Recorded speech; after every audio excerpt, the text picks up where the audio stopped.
한국사 수업을 시작하도록 하겠습니다. 오늘은 교과서만 보려고 해요. 교과서만 천천히. 교과서 39쪽. 지난 시간에 우리 공민왕에 대해서 배웠었잖아요. 공민왕에 대해서 배운 다음에 그 다음 이제 오늘 고려의 사회, 문화, 예술 뭐 이런 쪽을 볼 건데 그리고 지금까지 배운 데를 복습을 한번 해보려고 해. 여기 보시면 고려의 건국과 발전부터 무신정권, 원간섭기, 공민왕의 개혁 이렇게 시대별로 나와 있는데 한번 고려의 건국과 발전 여기를 보자. 맨 처음에 고려를 건국했던 그 세력이 뭐였지? 호족이었지. 그래서 호족 중에 호족인 왕건이 나라를 세운 거잖아. 태조 왕건이. 근데 아직까지 왕건만 혼자 센 캐는 아니었을 거 아니에요? 지방에 다른 호족들도 막 있었을 거 아니야.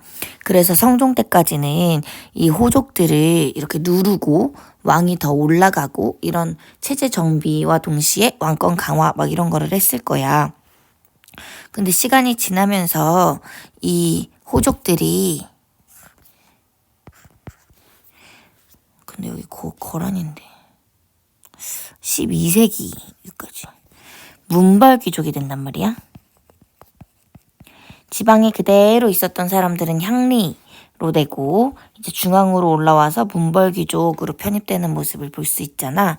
근데 이 문벌귀족 사회에 그 문벌귀족 사회가 흔들리는 이런 사건들을 우리가 두 가지 봤었다. 뭐랑 뭐가 있었지? 첫 번째는 자기 생일에다가 막 절자 붙여가지고 성탄절 이런 것처럼 막 하고 나중에 지가 왕이 된다고 막 했던 이자겸의 난이 있었고, 두 번째는 개경이 지금 썩었다. 수도 개경이 문벌귀족들이 엄청 이상하게 해가지고 다시 판을 새로 짜야 된다 하면서 수도로 옮기자 했던 사람이 누구지? 묘청.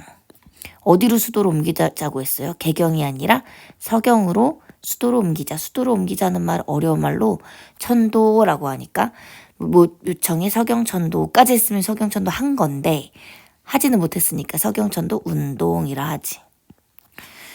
그 다음 막 무신차별이 막 계속 있으면서 무신들이 정변을 일으켜가지고 정권을 잡잖아. 그 정권이 무슨 정권이냐면 무신정권이죠. 무신정권기에 몽골이 쳐들어와. 그래서 몽골한테 이제 강화를 맺고 우리나라는 독립국의 지위는 유지하지만 어쨌든 원나라의 간섭을 받는 원간섭기가 되고, 원간섭기 때 이 생캐들한테 뭐 옆에 딱 달라붙어가지고 자기네 이익을 얻으려고 막 하면서 떵떵거리고 살던 사람들이 누구냐면 검문세족이 있었죠. 원나라가 엄청 진짜 계속 셌으면은 반항할 생각도 못했을 텐데 원나라에 대해서 원나라는 몽골 애들이잖아. 오리지널 중국 한족들이 막 반란을 일으켜서 혼란한 그때 그 반환 자주 개혁을 했던 왕이 있어. 누구지? 공민왕이지. 공민왕이 원나라에 반대해서 자주개혁을 막 할 때 권문세족이랑 맞짱뜰 애들을 키워줘야 되잖아.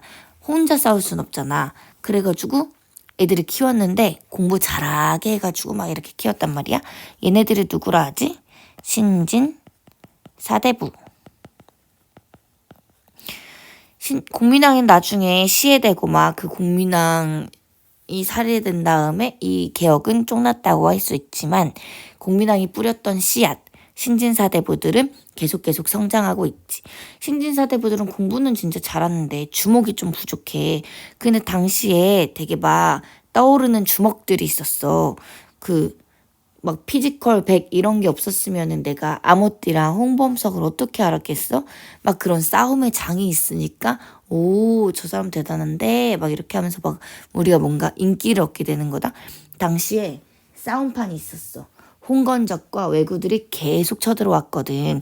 그래서 이때 신흥 주먹들, 무인 세력들이 세지고 이 둘이 손을 잡아. 그래서 나라를 새로 세워. 그 나라가 뭐지? 조선. 그럼 여기 안에 있는 내용을 한번 다시 볼게. 태조는 고려를 건국하고 후삼국을 통일했어. 그리고 호족들을 통합하려고 막 이거저거 되게 많이 했잖아. 그래서 막 호족을 누르기도 하고 호족을 막 달래기도 하고, 그래서 뭐 왕시성을 준다, 결혼정책을 한다, 사신관 제도를 한다, 기인 제도를 한다, 막 그런 거 많았지. 민생 안정을 위해서 취민 유도라고 막 삥 뜯지 마라. 딱 그 법도에 맞게 빈 뜨더라 이래가지고 세금을 10분의 1로 딱 해준다든지 아니면 흑창 뭐 이런 거를 만들어가지고 빈민을 구제한다든지 뭐 그런 게 있었고, 그리고 북진정책 막 이렇게 하면서 거란을 멀리하고 수도 중에서 서경, 개경이 원래 지금 현재 수도라면 서경은 위쪽에 있는 북쪽이잖아 더. 그래서 그 서경을 중요시 여기면서 막 1년에 100일은 서경에서 보내라 막 이런 말도 하고 막 그랬지. 그 다음 그 태조가 결혼을 너무 많이 했어, 호족 딸들이랑. 그래서 자식들이 너무 많아가지고 외할아버지들이 너무 빵빵하잖아. 그래서 내 새끼가 내 손주가 내 핏줄이 왕이 돼야 된다 하고 그렇게 난리칠 때 왕위에 오른 광종, 요 사이에 왕이 또 있긴 있었는데 어쨌든 상황은 똑같았으니까 광종은 어떻게 하면 호족들을 두르고 왕권을 강화할까, 이게 엄청 포인트였죠. 그래서 노비암건법, 과거제, 복색제정 하고 말 안 듣는 애들은 나중에 완전 다 숙청해버리고 말이지. 황제 칭호와 연호도 사용했다. 광덕, 준풍 뭐 그런 거 기억나죠? 자, 그 다음 성종 때 통치체제, 이제 광종 때 싹 쓸어줬으니까 뭔가 잘 이렇게 체제를 정비할 수 있어. 그전에는 할라 했으면 호족들의 반대 엄청 부딪혔을걸? 근데 광종이 아예 진짜 싹 깨끗하게 청소를 해줬어. 통치체제 정비, 최승로의 시무 28조 라는 그 막 몇 가지 꿀팁을 막 줬지. 근데 이거를 여러 사람들이 막 제시해서 딱 이렇게 해야 됩니다, 저렇게 해야 됩니다 이랬는데 성종 픽은 최승로였지. 시무 28조는 유교 사상을 바탕으로 만들어져 있었고 12목을 설치하고 지방간을 파견하고 국자감을 정비하게 되었다. 자, 그 다음에 중앙으로는 삼성 육부제를 받아들여가지고, 근데 성이 중국에는 중서성, 문화성, 상서성 플러스 육부 이렇게인데 우리는 독자적으로 운영했다 했잖아. 중서성이랑 문화성을 짬뽕시켜. 그래서 중서문화성 이렇게, 상서성 뭐 이런 식으로 딱 합쳐가지고 이성 육부 이런 식으로 운영했고, 중앙제도에 막 되게 많았잖아. 뭐 예를 들면은 고려만 있는 그 회의기구 뭐라고 했죠?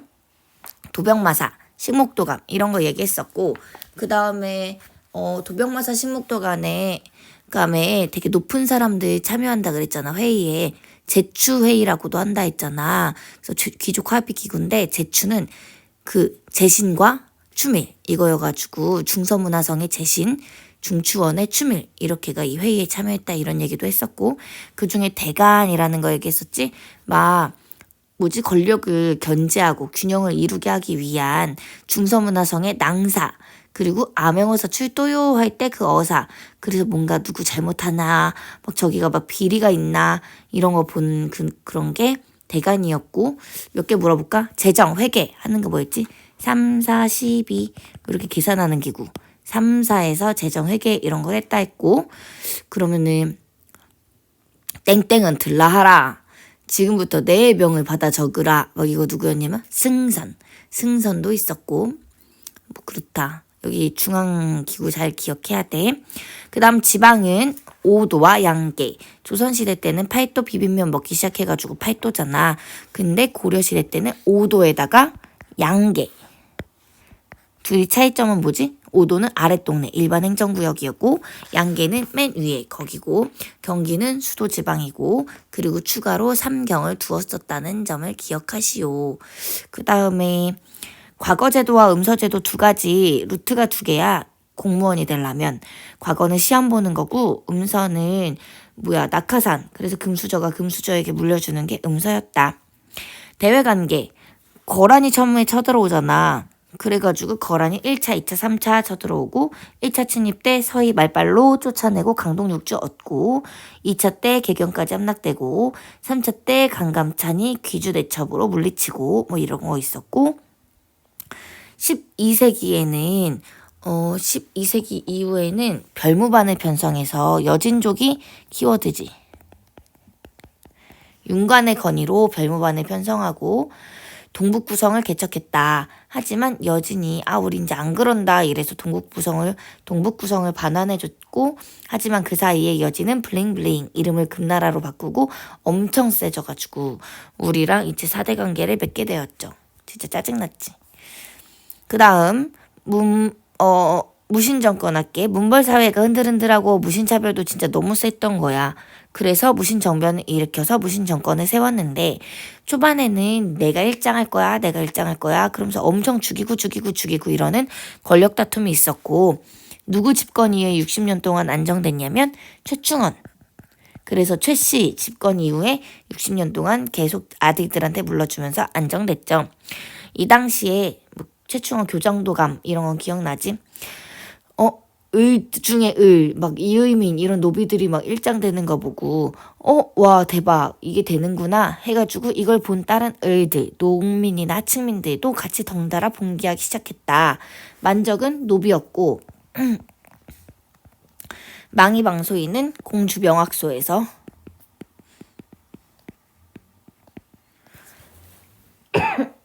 나 물 좀 마실게. 목 아파.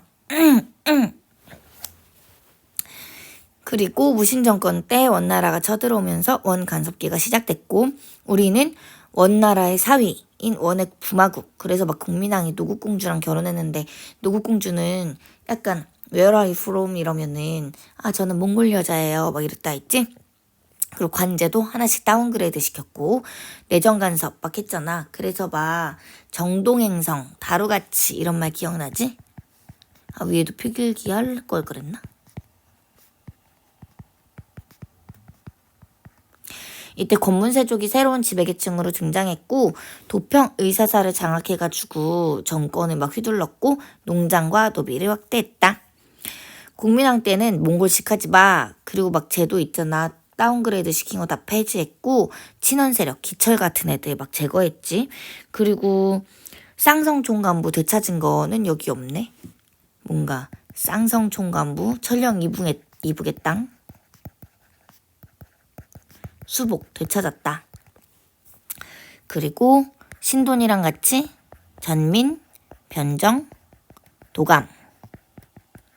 이게 토지와 억울하게 뺏긴 토지와 억울하게 노비가 된 사람들을 변하게 바람직하게 옛날에 원래 그랬던 정상으로 바꾸게 하는 그거를 설치했고 성균관 가거제 정비해서 신진사대부들 키워줬고 검은세족들이 엄청 반대하고 홍건조 왜구의 침입으로 나라꼴이 엉망진창되면서 실패하였다. 오른쪽 보겠습니다. 태조 18년에 신라왕 김부가 항복해 오자 신라가 아직 존재할 땐가 봐. 그러니까는 이거 나라 처음 세워지는 그 이태조는 나라 세운 사람들 다 태조라 하잖아.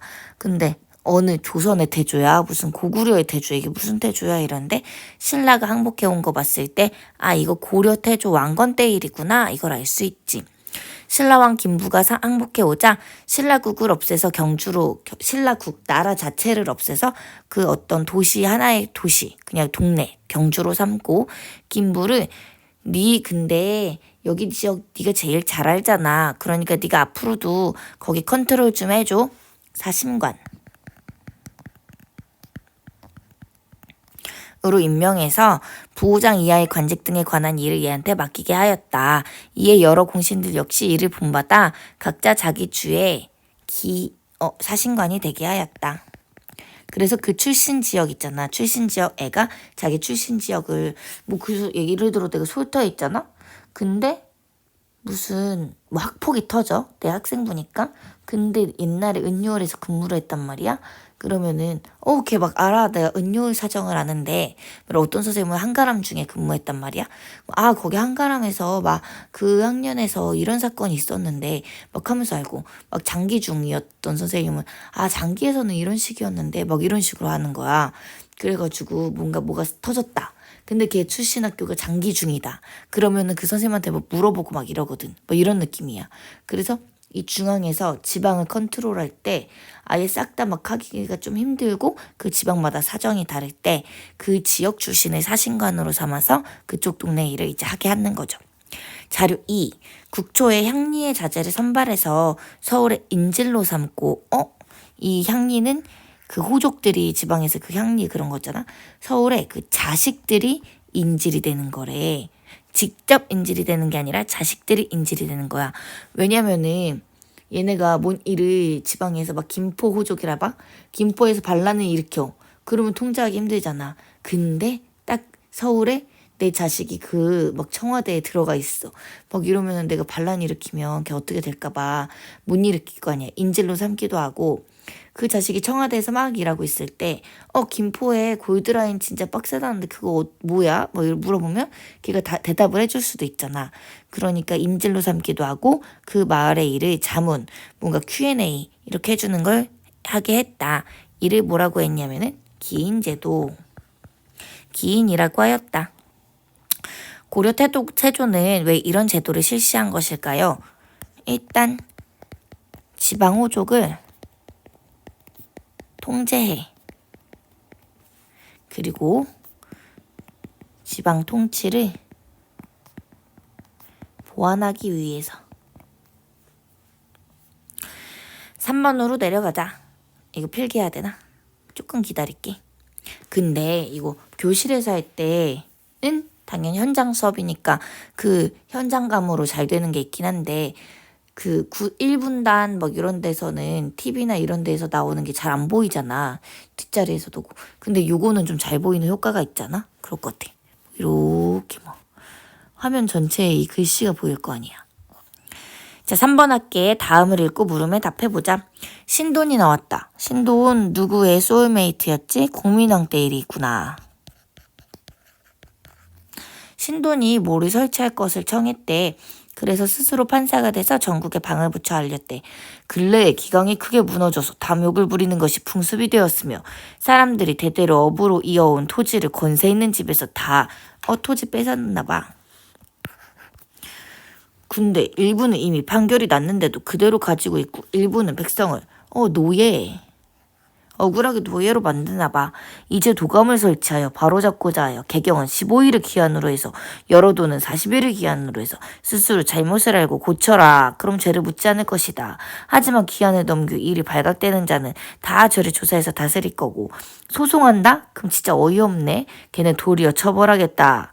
명령이 나가자 권세가 중에 토지와 백성을 빼앗은 자들이 돌려주었으며 전국에서 다들 기뻐하였다 했대. 기억에 들어갈 기구는 대답 소리가 들리는 느낌. 너무 쉬웠지. 쉬운 건 대답 잘하더라. 근데 모르는 것도 틀려도 되니까 대답을 막 해줘. 그래야 다른 애들도 틀려도 되니까 대답해도 되는구나 하지. 공민왕이 위와 같은 개혁을 추진한 까닭은 그 옛날에 광종 때 노비양건법이랑 유사해. 왜냐면은 노비양건법이 호족들이 가지고 있었던 불법으로 했던 그 노비들을 다시 양민으로 돌려주는 거잖아. 노비들은 세금도 안 내, 군대도 안 가. 그러니까 이 돈과 그 노동력 이런 걸 다 호족한테만 바쳐. 나라에는 세금 군대 안 낸단 말이야. 근데 양민이 된 순간 호족의 그 돈이나 그 군사력은 다운그레이드 될 것이고, 양민이 되면 세금도 내고 군대도 간단 말이야. 그러니까 왕의 입장에서는 그 노비양건법으로 호족의 노비를 빼앗아가지고 그냥 자유민으로 만드는 거는 왕한테 세금도 들어오고 군대도 가는 군사력이 생기는 것이고 호족은 마이너스 되는 일이잖아. 근데 지금 여기에서는 국민왕이 그 토지와 백성을 대부분 누가 뺏어갔었냐면 권문세족이 뺏어갔었던 거잖아. 그러니까 이걸로 인해서 권문세족의 경제적 기반이 약화되는 효과를 가져오는 거지. 그리고 동시에 일석이조, 누이 좋고 매부 좋고 도랑치고 가재 잡고 국가 재정은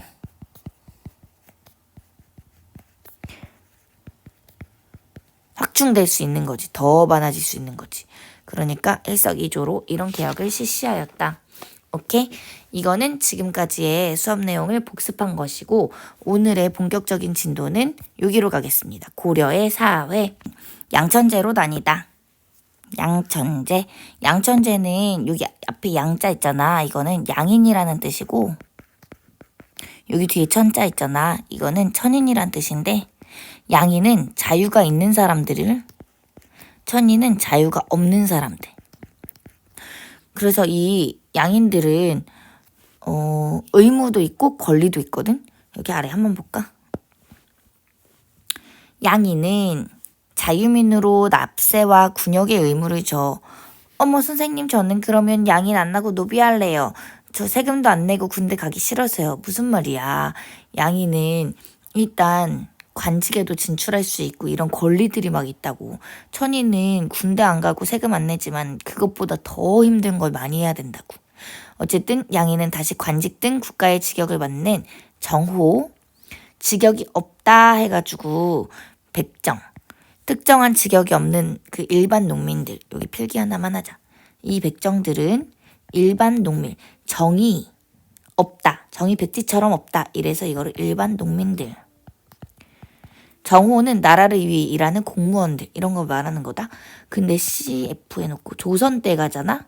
그럼 조선 때 백정은 일반 농민을 의미하지 않고 조선의 백정에서는 그 뭐지? 천인을 의미해. 지금이야 정육점 이런 거 하면 진짜 고기 맨날 드시고 되게 잘 사시고 막 그러겠다. 막 우리 아파트 앞에 있는 정육점 사장님 벤츠 끌고 다니시고 막 엄청 막 진짜 럭셔리 하셔.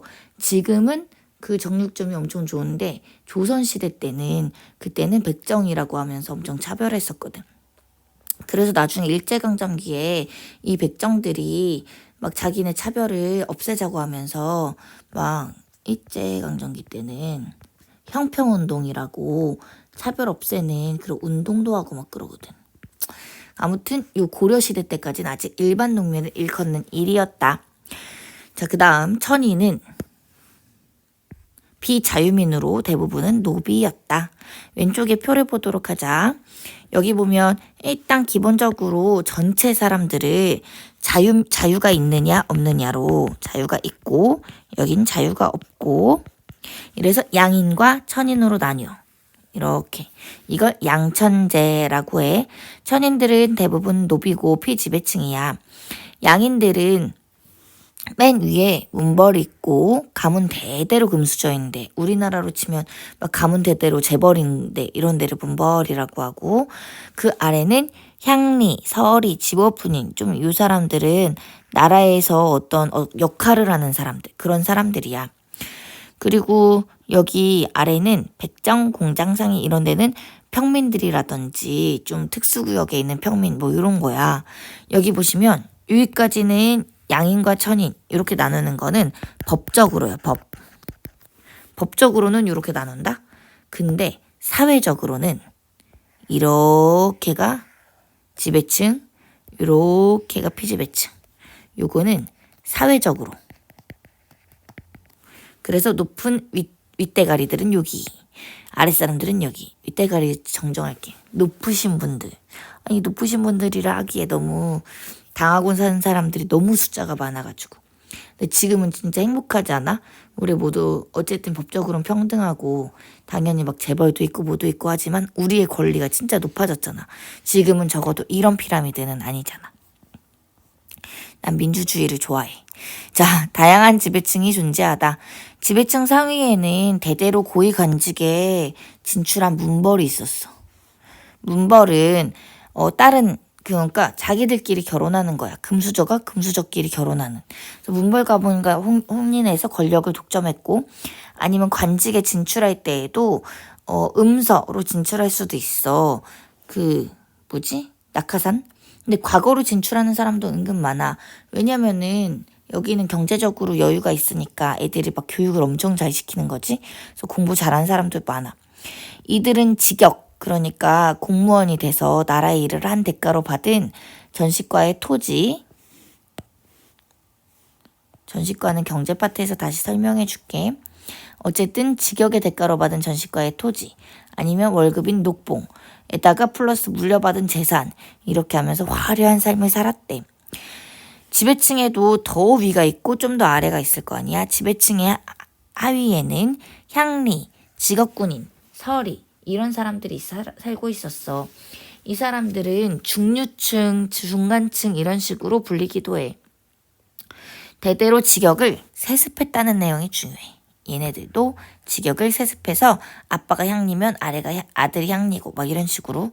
그리고 당연히 여기도 직역의 대가로 전시과의 토지를 받곤 하였지.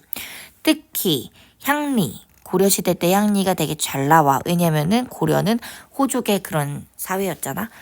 향리는 지방의 토착 세력이자 그 다음 속현과 특수구역의 행정구역의 실질적 운영을 담당해. 왜냐? 그 주현이 뭐지? 주현이 지방관이 파견된 데를 주현이라고 하지. 그럼 뭐 예를 들어서 구례동은 지방관이 파견됐어? 그럼 주현이야? 아니면 마산동이랑 옆에 장기동이랑 여기는 파견이 안 됐어? 그럼 속현이야? 이 지방관이 여기를 다 아울러야 되긴 하지만 요 동네까지 다 직접 다스릴 수 없잖아. 그래서 그 동네 일을 잘 아는 향리들한테 맡겼단 말이야. 그래서 향리는 속현이나 특수행정구역의 실질적 운영을 담당하고는 했어. 향리 중에 최고 높은 사람을 호장이라고 말했거든. 호장은 특정 가문에서 세습하는 경우가 많았고 이 호장들도 왕년에 잘 나가던 그 호족들이었거든. 그래서 서로 비슷한 가문끼리 혼인해서 지역에서 기득권을 유지하고도 했어. 그리고 과거를 통해 중앙간직에 진출하기도 하였지. 맨 위에 보시면 여기 엄청 막 벼루인데 요만한 옷가락지, 옷반지도 진짜 비싼데 이 벼루가 옥으로 청자로 만든 막 이런 거야. 화려한 기술이 돋보이는 청자벼루는 호정에게 만들었대. 이거 전직 향리를 위한 그 만든 거래. 향리는 지방의 세력가다. 뭐 이런 얘기가 위에 나와 있다. 왼쪽에 요 표 보시면 통계표. 진짜 쬐끔이지 않아? 전국에 이 고려시대 때 주연, 지방관이 파견된 곳은 공무원 파견된 데는 요만큼밖에 안 되고 파견 안 되는 데는 진짜 많아. 속현이나 특수행정구역이 주연보다 더 많은 수를 차지했다. 그러니까 지방 통치는 거의 향리가 담당했다. 이렇게 생각할 수 있겠죠? 오른쪽 보도록 하겠습니다. 이번에는 백정에 대한 내용을 할게. 이 백정은 그냥 평민들, 농민들 이런 사람들을 의미하는 거 알죠? 양인 중 피지배층의 대부분은 농민이었다. 이들은 국가에 대한 직역이 없어. 그러니까 나라에 대한 어떤 그 직을 맡고 있지 않아. 공무원이 아니야. 그래서 직이 없다. 이래서 백정이라고 불렀어. 이 사람들은 세금 내고 공납, 특산물, 울릉도에서 오징어 내고 제주도에서 귤 내고 이런 거. 역은 힘을 쓰는 거. 예를 들면은 그 군대를 간다든지 저기 고속도로 뚫어야 되니까 와서 일하세요. 뭐 이럴 때 일하는 그런 역. 이런 거라였다. 법적으로는 과거에 응시할 수 있어. 하지만 일하기도 빡센데 언제 공부해가지고 그렇게 시험을 볼 수 있겠어. 그래서 과거에 합격해 신분을 상승하는 것은 어려운 일이었다. 일부 백정들은 군공, 어떤 전쟁이나 그런 데 나가가지고 공을 세워가지고 정오가 되기도 하였다. 백정 이외에 기술자인 공장은 기술자. 그 다음 상인, 이 사람들도 양인에 포함되기도 하였으나 백정에 비하면 낮은 그런 대우를 받았다. 뭐지? 그러니까 고려 사회는 농업 중심 사회잖아. 그래서 농업 중심 사회니까 백정들은 농민을 말하는 거잖아. 그러니까 기술자, 뭐 만드는 사람, 그 사람보다도 아니면 뭐 물건 파는 사람, 상인보다도 더 높은 대우를 받곤 하였다. 특수행정구역에는 법적으로는 양인에 속했어. 그래서 결혼도 하고 뭐 이렇게 할 수 있지. 근데 엄마 나 결혼해요. 그이는 공주 명학소에 살아요. 이러면 인연이 미쳤나? 막 이렇게 하는 그런 차별받던 곳이야. 아니 그냥 똑같은 양인인데 왜 그렇게 차별을 받겠어? 그래서 여기서 이제 나중에 난리가 나고 조선시대 때 가면 이게 폐지가 되지. 특수행정구역은 교육적으로도 차별받고 과거 응시도 차별받고 거주 이전도 차별받고 이사도 잘 못 가. 세금도 진짜 엄청 많이 부담하였다. 별로 어렵지 않을 것 같은데. 오른쪽 한번 볼까? 특수행정구역에는 향, 부곡, 소, 장, 처, 역진 이런 데가 있었는데 우리 배움 노트에는 요 내용이 구체적으로 나오지는 않으니까 그냥 향, 부곡, 소 정도만 알면 될 것 같아. 나머지는 배움노트 기준이어가지고 안 봐도 될 것 같습니다. 그 다음 이거를 몰라 할까? 그 일부 백정들이 정오가 되기도 하였다 막 이러잖아. 이 정오가 그 백정은 정이 없다는 애들이 정오잖아. 정호는 뭔가 직역을 부담하는 사람들. 그러니까 백정 말고 정호. 직역이 있는 사람들. 여기에서 여기 직역이 있는 사람들, 직역이 없는 사람들. 근데 여기 백정이었는데 공을 세우면 정호로 업그레이드 되기도 한다. 이 말입니다. 천인의 대부분은 노비로 구성되다. 여기 보도록 할게. 천인은 고려 신분제의 최하층을 이루었다. 천인의 대다수는 노비였는데 재산으로 간주돼. 그래서 너 생일이야? 너 생일 선물로 우리 집 노비 한 명 줄게. 막 이렇게 되는 거죠. 그리고 막 그래서 여자 노비랑 남자 노비가 있다고 해봐. 뭐가 더 비싸게? 지난번에 한번 얘기했던 것 같아. 여자 노비가 더 비싸. 왜냐면은 베이비들을 낳을 수 있잖아. 그 강아지들 막 분양받을 때도 그 여자 강아지가 좀 더 비싸다고. 그 전통 있는 강아지들. 뭐 이러고 말이 비싸게 노비가 비싸게? 이거보다 말이 비싸. 진짜 노비는 재산으로 간주되는 거지. 너무 서럽다. 노비로 태어났으면 어쩔 뻔. 지금 이렇게 민주주의라 난 정말 좋아. 매매, 팔 수 있고, 증여, 줄 수 있고, 상속, 물려줄 수 있고. 또한 부모 중 이거 형광펜 긋자. 부모 중에 한 명이 노비잖아? 그럼 자녀도 노비가 돼. 1천, 즉 천. 1. 한 명이 천하면 즉 노비가 된다. 그래서 뭐 예를 들어서 아빠가 노비고 엄마가 마님이야. 아가씨야. 근데 아빠가 노비잖아? 그럼 애는 노비가 돼. 근데 아빠가 막 되게 귀족이야. 근데 엄마가 노비야. 애를 낳았어. 그래도 노비가 돼. 한쪽만 노비면 무조건 애는 노비가 된다. 노비는 크게 개인이 소유한 산업이 내 사적인 일에 간섭하지 마. 산업이는 개인이고 국가가 속한 공노비. 우리 공립학교잖아. 그 국가에 속한. 그래서 공립학교 공적인 일에 사적인 감정을 넣지 마. 막 이러잖아. 산업이와 공노비로 나누었다. 어렵지 않죠? 산업이는 주인집에 사는 솔거노비와 주인이랑 따로 사는 외거노비로 나뉘는데 외거노비는 그나마 좀 나아서 재산을 소유할 수 있었다. 공노비는 국가기관에서 역을 담당한 공영노비가 있고 주로 구유지를 경작하는 외거노비로 구분되는데 60살이 되면 여기서 벗어날 수 있어서 산노비에 비해서는 좀 나은 편이었다. 노비의 신분 상승. 평양은 원래 평장사 김영관의 노비로 견주에 살면서 동사에 힘써 부유해졌다. 재산을 가질 수 있었나 봐. 권세가에게 뇌물을 주어서 천인의 신분을 면하고 양인이 되었고 벼슬까지 얻었대. 이 부인은 어느 집 여종 노비였는데 원지 부부와 그 자식들을 살해하였대. 그래서 풀어줬나 봐 자기 부인을. 평양은 쳐도 주인이 없어지니까 영원히 양인이 될 수 있다고 좋아하면서 아들 예규에게 벼슬을 얻어주었다. 부인만 노비여도 자식이 노비니까 부인도 프리덤, 자유를 얻어야 되는 거야. 그래서 그 집 주인들이 죽여버렸대. 좀 파격적. 그 다음 아래 보겠습니다. 직역의 대가 전식과. 별표 하나만 할게요. 애들이 전식과 좀 어려워해서. 전식과. 전식과는 그 아래 기본 토지 제도야. 그래서 그 나라를 위해서 일하는 정호들 있잖아. 정호인, 관료나 군인이나 향리 이 사람들한테 주는 거야. 근데 땅을 주는 건 아니야. 생각해봐. 옛날에 지금은 우리가 세금을 내잖아. 그럼 세금을 다 내면은 그 나라에서 이 세금을 다시 공무원들한테 월급으로 줄 거 아니야. 그래가지고 막 동사무소 아니구나. 요즘 행정복지센터 가면 막 가끔 이상한 민원인들이 니네 말이야. 내 세금으로 일하는데 말이야. 막 이러잖아. 이렇게 돈을 낸 거를 세금을 낸 걸 공무원들 돈을 준다 이렇게 생각하니까. 근데 옛날에는 세금을 내려면은 다 위로 쌀이나 막 그런 걸로 막 내는 사람들 만났단 말이야. 현금으로 다 내고 막 그러지도 못했어.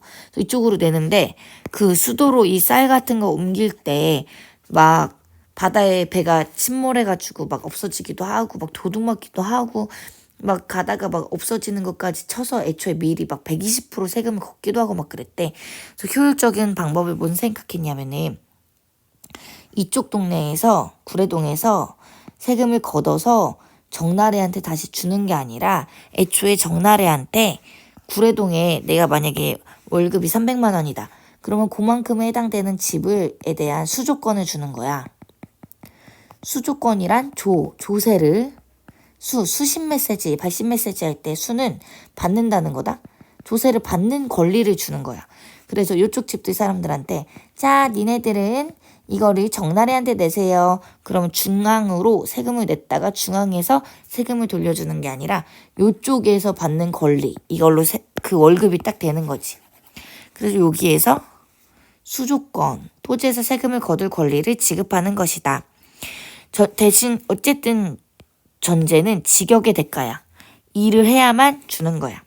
당사자가 직역에 물러나면 옛날에는 노급 같은 거 있잖아. 그거는 은퇴를 해도 주는 거가 있었거든. 근데 직역에서 물러나잖아. 그럼 반납을 해야 돼. 하지만 그 중간 애들 있지. 직업군인이나 향리 이런 애들은 직역을 세습한다 했었잖아. 자식한테 물려주잖아. 그러니까 당연히 그 월급 받는 거기 동네 받는 그 권리도 세습되는 거지. 그리고 다른 거는 물러내면 반납해야 되지만 공음전이라는 토지는 세습 가능한 경우도 있었어. 그 공음전이 음서제랑 세트거든. 음서제는 아빠가 금수저면 자식도 금수저여서 낙하산 타고 공무원 되는 건데 공음전은 아주 금수저들한테 주는 토지인데 그 자식도 어차피 금수저일 거 아니야? 이것은 세습되는 토지였어. 자, 여기 사료를 볼게. 고려는 문무의 백관으로부터 부병과 한인에 이르기까지 등급에 따라서 땅과 땔감을 얻는 땅을 주었는데 농사짓는 땅과 땔감 얻는 땅, 그래 전지와 시지, 이를 전시과라고 하였다. 토지를 받은 사람이 죽으면 다 국가에 반납을 해야 됐다. 부병은 나이가 20살이 되면 처음으로 지급받고 60세 되면 돌려두었고 자손이나 친척이 있으면 이거를 왜냐면 자손이나 친척이 있으면 그걸 세습하게 되니까 전정을 전하게 하였다. 또한 공음전시라는 게 있었으니 역시 등급에 따라서 자손에게 지급해서 전하게 하였다. 이건 세습되었다. 그런 말이야. 전시과 제도의 변천이 배움 노트에서 다루나 볼게.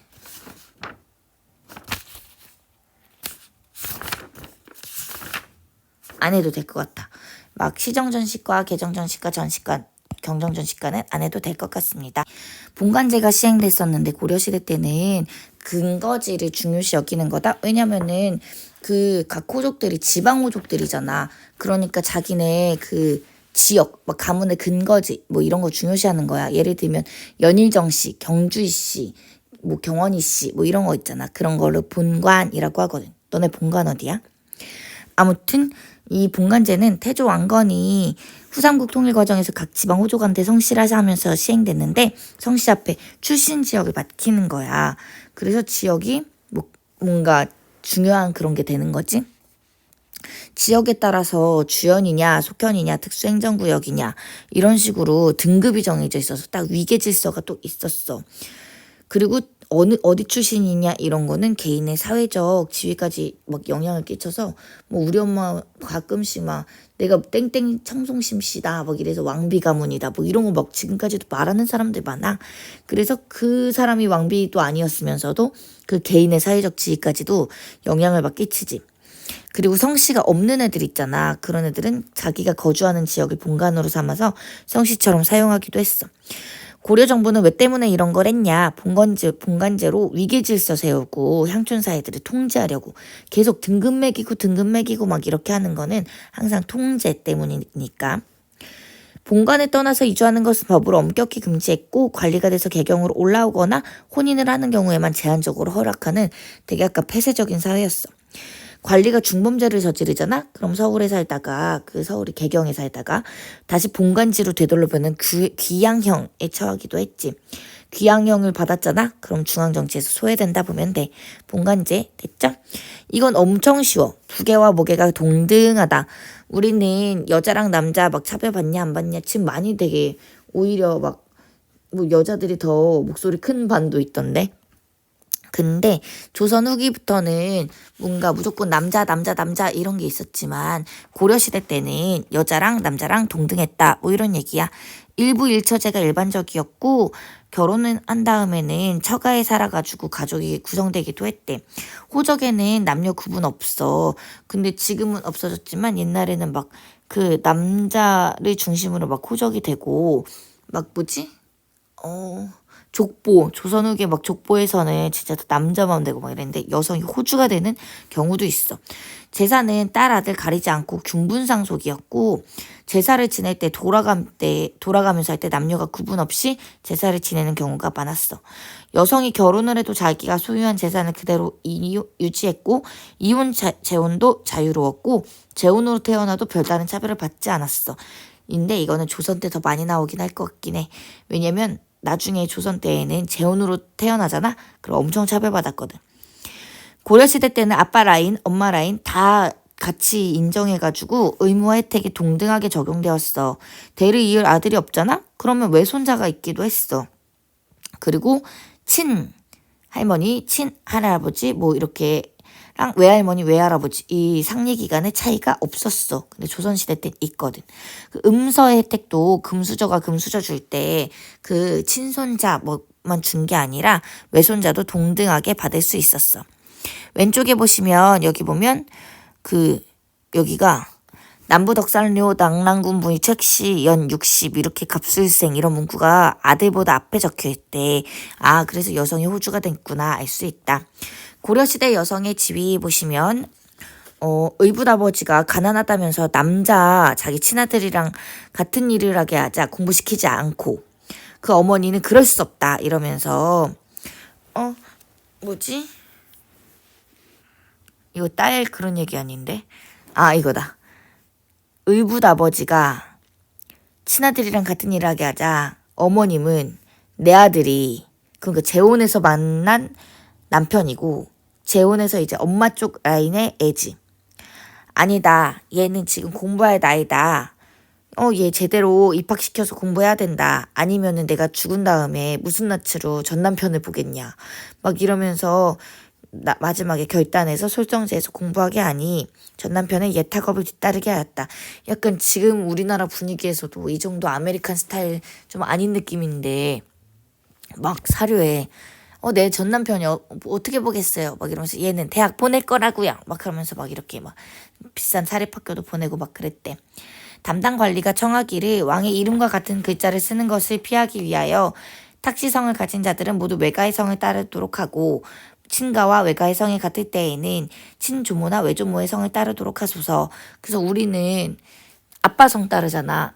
그래서 가끔 막 페미니즘 막 이럴 때 엄마 성 따르면은 쟤는 뭐야 이러거나 아빠 성 한 글자 엄마 성 한 글자 따르면은 막 너무 파격적 이렇게 느끼는 사람들 많잖아. 근데 오히려 고려시대 때는 그냥 그 어떤 성을 따르던 외가성을 따를 수도 있는 분위기가 되었다 뭐 이런 거지. 그래서 둘 다 재혼한 여성의 아들도 차별 없이 교육을 받을 수 있고 그 다음에 북에나 목에나 아예 공평하게 하고 있는 이런 장면을 볼 수 있다. 오른쪽 고려시대 향리의 위상. 고려시대 향리는 지방의 행정을 담당하는 그런 실무 존재였잖아. 그래서 맨 위에 향리 중에 맨 위에를 호장이라고 부른다. 그 정도?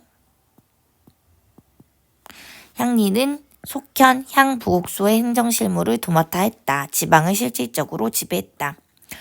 문종 때 향리가 지방만 다스리는 게 아니라 과거로 중앙관직에 진출하는 것도 허용됐어. 향리 중에 일부는 과거로 중앙에 진출해서 문벌을 이루기도 했어. 김부식의 가문도 경주 호장 가문 출신이었대.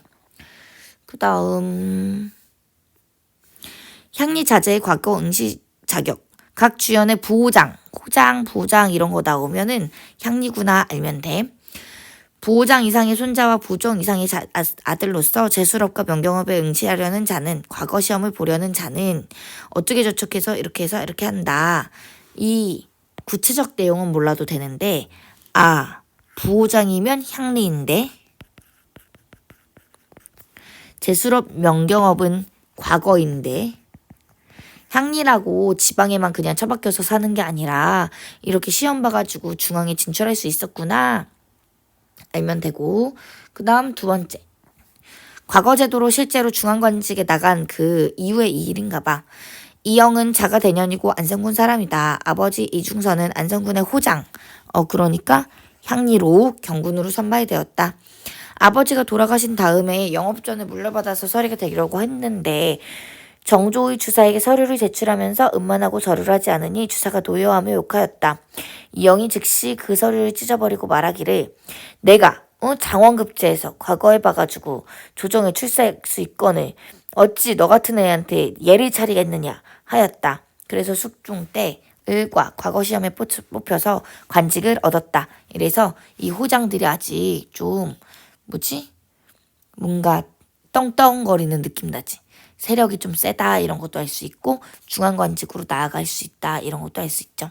오른쪽 군사의 호장인 어쩌고저쩌고 부호장이 어쩌고저쩌고 이렇게 나오면 이런 것도 향리에 대한 얘기를 기록하고 있다는 것을 알 수 있어. 그래서 여기 보면은 이 사람들이 이렇게 해서 여기 절에 이 탑을 안치하도록 했고 의견을 냈다 뭐 이런 거잖아. 그래서 이런 향리가 절에 석탑을 세우는 과정까지 기록한 문서잖아. 그러니까 향리가 석탑 발언과 건립의 중심이었다. 이것만 봐도 고려시대 향리가 지위가 높았구나 이걸 알 수 있다. 그 다음 여기는 괜찮은 것 같아. 패스해도 될 것 같아. 자, 여기까지 오늘의 수업은 드디어 끝. 다음 시간에 배움 노트 채우면서 복습하고 고려의 종교와 사상으로 넘어가도록 하겠습니다. 고생했어요.